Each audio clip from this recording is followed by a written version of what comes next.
हाजिरा मोननाय फोरोंगिरि जगेश्वर बर' बिथांखौ मैगाव थुरिबारि गामिनि रायजो राजाफोरा दिनै बिदाय होबाय।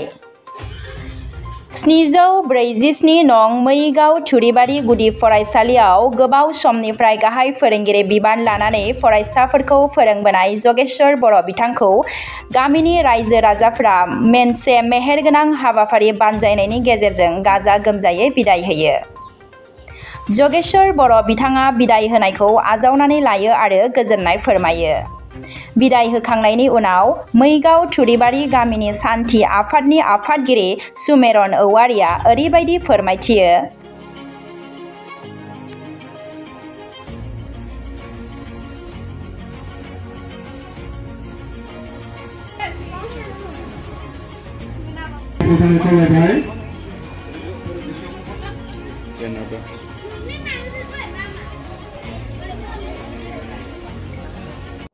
दिनै जोङो जोंनि मैगाव थुरिबारि गामि गुदि फरायसालिनि 747 नं गुदि फरायसालिनि मावबोबाय थानाय जेनाखि गाहाय फोरोंगिरि बिथाङा गावसिनि साख्रिनि नेमखान्थि बायदियैहाय मैयाहाय जोबथा साख्रिखौ मावलांबाय। दा बिनि थाखायनो बिथाङा जाहाथे बिथाङा जोंनि गेजेरावनो गोबाव सम मावबोबाय थानायखौ जोङो नोजोर होनानै आरो जोंनि गामियावहाय ओरैबादि सोलोंथाइनि गेजेरजों बिथाङा साफा बा जोंनि गामिनि डेभेलप मोनसे सोलोंथाइनि गेजेरावहाय थिखांलांनो हाबाय। बिनि थाखाय जोङो गोजोननाय मोननानै बिथांखौ गामि आफादनिफ्राय जोङो बिदाय होनाय हाबाफारि लानाय जादों। दा बे हाबाफारियावनो साराबो नुजाफैदों।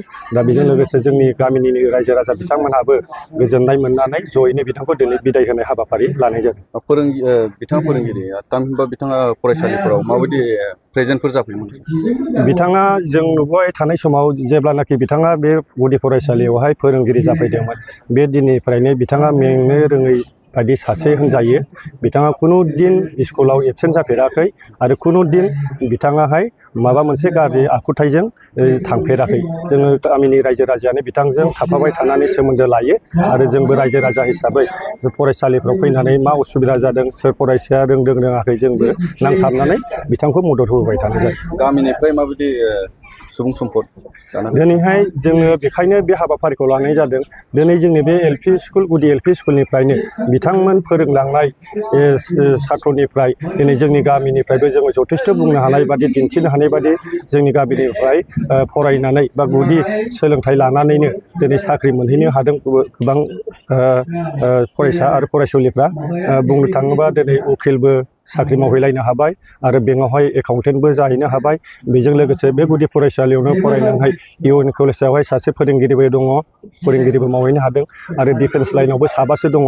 बिनिफ्राय जोंनिनो खाथियाव थानाय बांगालबा पिसिडिसिनि खाथियावनो थानाय बड'सा हाइ स्कुलावबो लसन चन्द्र बसुमतारी होननाय बिथाङाबो दिनै बड'सा हाइ स्कुलनिनो सासे गाहाय फोरोंगिरि बिदि जाहैनो हानाय आरो गोबां दंबावो। दिनै रेलवेआवबो बेबादिनो बिथांनि फरायसाफ्रानो रेलवेआवबो जोंनि गामि हिसाबै मावनानै दङ, मावबाय थानानै। बिथाङा जितु बे फरायसालिनिफ्राय आजिरा लाबाय बिथांनि जिउमानि थाखाय भबिष्यत जिउमानि थाखाय नोंथांमोना रायजो राजानि थाखाय दा बेखायनो जोङो बे हाबाफारिखौ लानाय जादों। बिथाङा गोलाव सम जेनाखि जोंनि बे गामियावहाय फरायसाफोरखौ बा रायजोजों नांथाबनानै गावनि सोलोंथाइ बिफानाव साख्रि मावनानै बे हाबाफारिखौ लाबोबाय बिदाय जानाय समसिम। बेखायनो जोङो हास्थायदों बिथाङा जाहाथे दिनै मोजां मोनसे सुस्थ' देहाजों बे गावनि ट्रान्सफारखौहाय बारग'होनो हाबाय आरो फैबाय थानाय समावहाय बिथाङा न'आव जिरायहैनानै बा आजिरा लानाय समफोरखौ जाहाथे मोजाङै अबं गसाइनि खाथियावहाय बोर मोननानै मोजां मोनसे सुस्थ' देहाजों मोजाङै थांना थाहैथों होननानै जोङो आसा खालामदों। जाय फोरोंगिरि बेवहाय गाहाय फोरोंगिरि हिसाबै फोरोंगोन आरो टिचिं स्टाफ हिसाबै बेहाय फोरोंगोन बिथांमोनखौ मा खावलायगोन? दा जोङो फैबाय थानाय समावहाय जायनाखि गोदानैहाय हेड टिचार जागोन बे हेड टिचारफोरखौ जोंबो जों अलरेडि रायज्लायखाबाय आरो बिथांमोनखौ जोंबो खावलायबाय थागोन आरो बिथांमोनखौ जोंबो नायदिंबाय थागोन आरो बिथांमोननि माबा मोनसे उसुबिदा जायोबा जोंबो बेखौ मदद होगोन। फैबाय थानाय जेनाखि हेड टिचार बियो जोंनि गामिनिखा, बिथांनिनो स्टाफखामोन, एसिस्टेन्ट टिचारखामोन।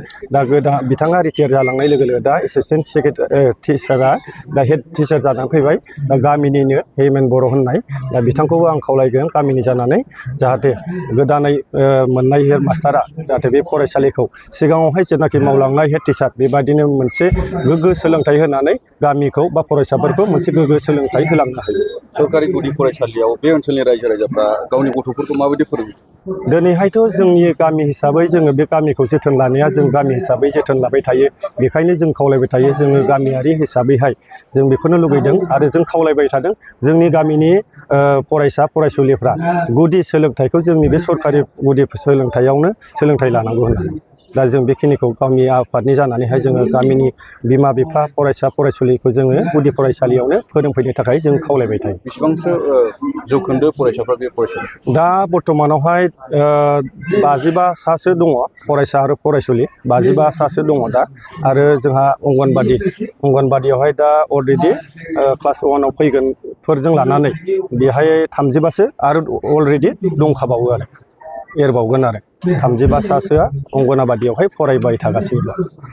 फरायसालियाव माबाफोर जेंनाफोर दङ फरायसालि हिसाबै जोंनि जेनाखि सरकारि सुबिदाफोर बे हिसाबै जोंनि फरायसालिनि अबस्थाया माने न'स्राङाहाय खुब गाज्रि जोङो नांगौ रोखोमनिहाय माबाखौ रुमफोरखौ मोनाखै बिल्डिंखौ मोनाखै आरो जोंहा वाल बाउन्डारि गैया दा बे हिसाबै आङो खावलायनो सानो जाहाथे फरायसा बिफाननि बा जोंहा फरायसा डिपार्टमेन्टनि जेनाखि सारमोन बिथांमोनहा जाहाथे जोंनि बे फरायसालिखौ मोजाङै मोनसे सुबिदा होनो हायो बेखिनिखौ आङो फरायसा माबाखौ आङो खावलायहरो आरो सरकारखौ।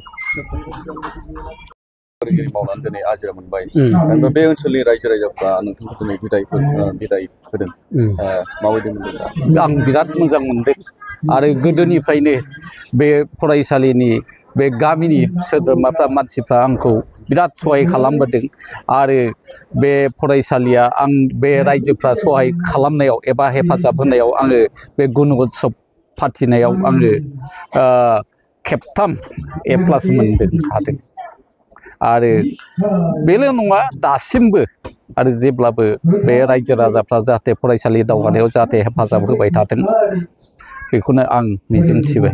बेसेबां बोसोर मावबोगोन आङो गासै 35 इयार्स मावबोबाय। बहानि सार आङो बै दाब्लिनि बै हाजोगुदि खाथिनि हाजोगुदिनि नोंथां गोबाव सम फोरोंगिरि मावबोबाय नोंथांनि फोरोंगिरि जिबनाव नोंथांनि फरायसाफ्रा मा बिफानाव साख्रि मावो? दा डिफेन्सआव दङ आरो एडभकेटआव दङ आरो बे गामिनिफ्राय आरो बे बड'सा हाइ स्कुलाव प्रिन्सिपाल जानानै दङ आरो सासेया लेक्सारार जानानै दङ बे उपेन्द्रनाथ कलेजनि लेक्सारार जानानै दं आरो सासे हिन्जावसाया बे मा होनो बेंकआव साख्रि मावगासिनो दङ बेबायदि मावनानै दं आरो माखासेफ्रा फरायगासिनो दङ। नोंथांनि जोबथा बिदायाव गावनि गोसोखौ माबायदि मोनदों? आं बिराद गोजोननाय मोनदों दा बेबादि बिदाय होनो आं बेखौ सानाखैमोन दा बे आंनि बे बिदाय होनायावदि रायजो राजाफ्रा बेसेबां आंखौ हेफाजाब होबोदों एबा आंखौ बेसेबां फोथायनाय दं आं बेखौ मिथिनो मोनबाय बे बिदाय होनायाव। नोंथांनि साख्रि जिबनाव माबा मोनसे जाथायजों भुगिनांदोंमोन? आं भुगिनाङाखै नोंथां आं जेबो भुगिनाङाखै रायजोफ्रा आं जेरै हेफाजाब होनो खावलायो मिटिं जानो SMCनि मिटिं जानो खावलायो गुण'त्सवआव जेरै गुण'त्सव फाथिनायाव जेरै रायजो राजाफ्रा नुजाफैनो होननायाव खावलायफैयो बेबादिनो बिसोरो लोब लोब फैनानै हेफाजाब होफैदों आरो बेबादिनो एक्सटार्नेलजों मोगा मोगि जाफैदों सोंनाय फिन्नाय होदों आरो आंनि सोलोंथाइनि सोमोन्दै आरो आं फोरोंनायनि सोमोन्दै बिसोरो बे एक्सटार्नेलजों सोंनाय फिन्नाय होलायदों दा आं बेबादिनो बे गुण'त्सवआव A+खौ खेबथाम मोनदों आरो। नोंथांनि जे अनजालि बिसि नोंथांमोननि बे फरायसालियाव फोरोंफैनायाव माबायदि हेफाजाब खालामो? बिराद बुंदों आं दहायसो बुंबाय हे भगबाना नोंखौदि बेबादि गोग्गो देहायै बे बैगाव थुरिबारि गुदि फरायसालिनि फरायसाफोरखौदि नों फोरोंहैबाय आंबो बिराद गोजोननाय मोनबाय गोग्गो देहा लानानै नोंदि बेबादि फोरोंहैदों आरो आंबो अबंलावरिनाव आंबो आर'ज गाबबाय नोंदि बे बैगाव थुरिबारि गुदि फरायसालिनि फरायसाफोरखौ आरो रायजो राजाफोरखौ नोंदि गोजोनग्लाय होनो हाबोबाय दा बेखौनो आंनो अबंलावरिनाव आर'ज गाबबाय होननानै आंनो खिथादों आरोखि आंनि अनजालि फिसाया। गुदि फरायसालिनिफ्राय नोंथाङा जोबथा बिदाय लाबाय फैबाय थानाय जाय फोरोंगिरि बिथांमोनखौ फरायसाफोरखौ दिथा होनो माबायदि दिथा होनांगौ होनना सानो?